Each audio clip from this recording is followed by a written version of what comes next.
নমস্কার বন্ধুরা, আজকে বানাবো হচ্ছে তরমুজের জুস।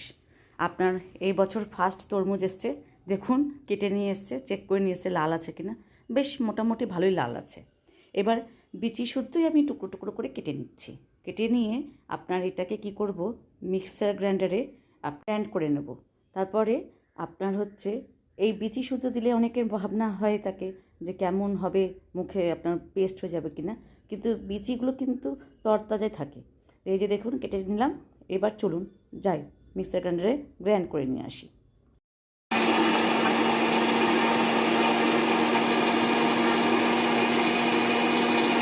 দেখুন কি সুন্দর হয়ে গেছে। এবার আমি একটা ছাঁকনি নিলাম, এই ছাঁকনির মধ্যে এগুলো ঢেলে নিলাম। দেখুন বিচিগুলো একটাও কিন্তু আপনার ওর সাথে পিষে যায়নি, আপনার কি সুন্দর দেখুন গোটা গোটাই আছে। এবার ভালো করে চিপে চিপে এর মধ্যে থেকে সব রসগুলো বের করে নেব। এক ফোঁটাও নষ্ট করা যাবে না, বুঝছেন, তরমুজের অনেক দাম। হ্যাঁ, ওই জন্য ভালো করে চিপে চিপে আপনার বের করে নিচ্ছি রসটা। রসটা যখন বার হয়ে গেল, যেহেতু আমার একটা বড় বাটি ছিল, একটা গ্লাসের মধ্যে নিয়ে এইভাবে কাচের গ্লাসে ঢাললাম। তাতে কি হলো, পড়ে যাওয়ার ভয় থাকে না। নাহলে সব পড়ে যাওয়ার মানে মুখটা বড় ছিল তো বাটিটার, সব কোনো পড়ে যাওয়ার ভয় ছিল।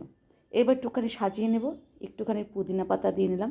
পুদিনা পাতা দেওয়ার পরে এবার আমার কাছে লেবু ছিল না, তা আমার কাছে শসা ছিল, সেই শসা দিয়েই একটা স্টাইল করে ফেললাম। তারপরে আপনার আমার বরের কাছে পরিবেশন করব, দেখি কি বলবে। দেখুন কি সুন্দর লাল টুকটুকে হয়ে গেছে। এবার বরের কাছে নিয়ে যাই, দেখি কি বলবে, চলুন দেখি। বউ সাজিয়ে গুছিয়ে যে করেছে, কেমন লাগছে খেতে? সেনগুপ্ত, ফাইন আছে, জীবন ধন্য হয়ে গেল। I love you.